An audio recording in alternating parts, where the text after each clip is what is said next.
Welcome back to F1 Report, everyone. That's the first ever Tuscan Grand Prix finished, and we're now over halfway through the 2020 season, believe it or not. And what an instant-packed race to get us there. 2 red flags, a safety car, and tons of on-track action around the outside of Turn 1. It was so chaotic. The conditions for the race were nice and warm, but with a breezy wind, which we saw affect people in qualifying. However, it didn't have much of a big impact in the race by the looks. We didn't see any problems with cooling either, but that was to be expected as there was plenty of downtime with the engineers cooling things during the red flag periods. There was some concern surrounding tyre integrity, as the fast corners at this track really hammer them, and Mercedes seemed to confirm it with a radio message telling both drivers to stay off the curbs. Stroll's incident may have also been related, as he was out on the curbs when it looked like he had a tyre failure. So, before we get carried away, let's have a look at how the teams lined up coming into the race.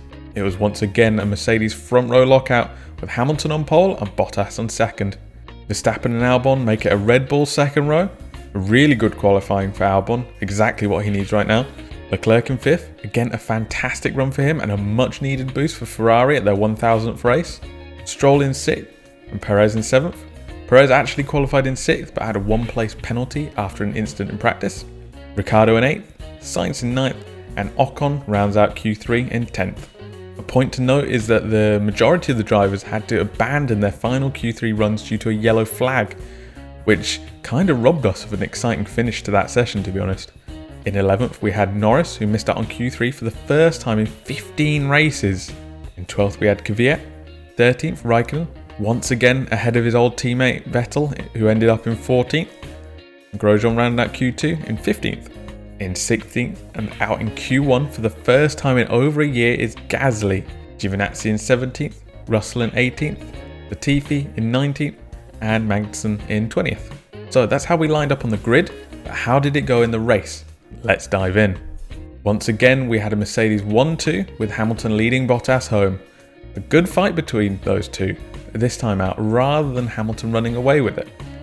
In 3rd we had a Red Bull, but probably not the one you were expecting. That's right, Alex Albon, congratulations on your first podium. And what a well-deserved podium after a good fight back from 7th at one place as well. In 4th we had Ricciardo. Such a shame for him that he didn't score Renault's first podium since coming back into sport. And of course win that tattoo bet as well. In 5th we had Perez, followed by Norris in 6th, Kvyat in 7th, Leclerc in 8th, Raikkonen in 9th, a great result for him and Alpha, and Vettel rounding out the points in 10th. A double point score for Ferrari at home, probably not in the positions they want, but it's still a good result considering. In 11th we had Russell, so close to scoring his first points, but it just wasn't to be today. And finally we had Grosjean in 12th. Stroll, Ocon, Latifi, Magnussen, Giovinazzi, Sainz, Verstappen and Gasly were all DNFs in an action-packed race. So let's break down some of those incidents. There were so many incidents to talk about in this one, more than last week in fact, so I'll try and keep it brief and succinct for you.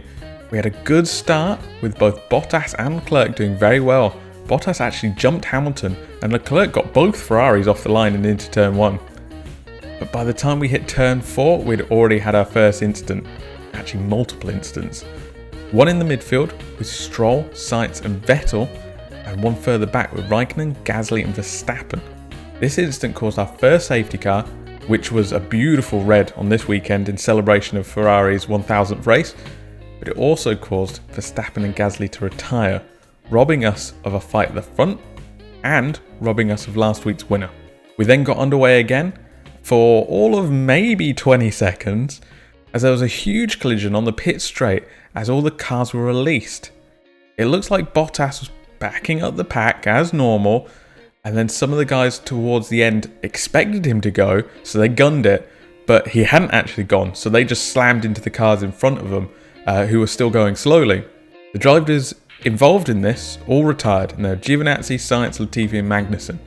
To be clear, we'd had 4 corners of racing at this point, and now only 14 cars remained, and we were in a red flag situation. Ocon then retired in the garage during the red flag stoppage due to brake issues. His brakes were actually on fire at one point, and I think it was Russell behind him had seen it and radioed it in. So that brought us down to 13 finishes.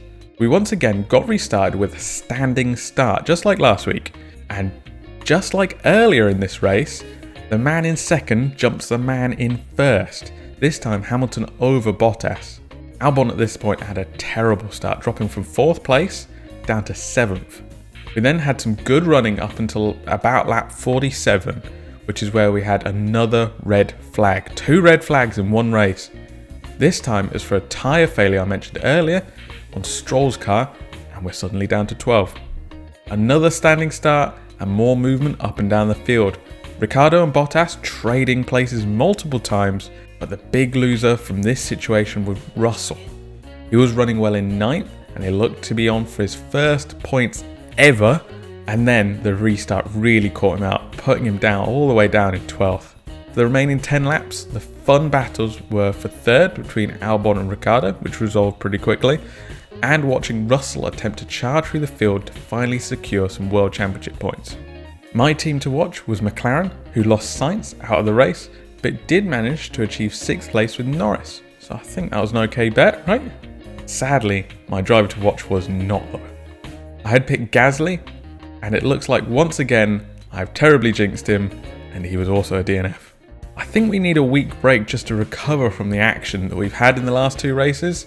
So next time out, we're here in Russia and it'll be on the 27th. So we get a nice period to digest what we've just seen. I really hope this excitement continues for the rest of the season. I really do. But what did you guys think of the race?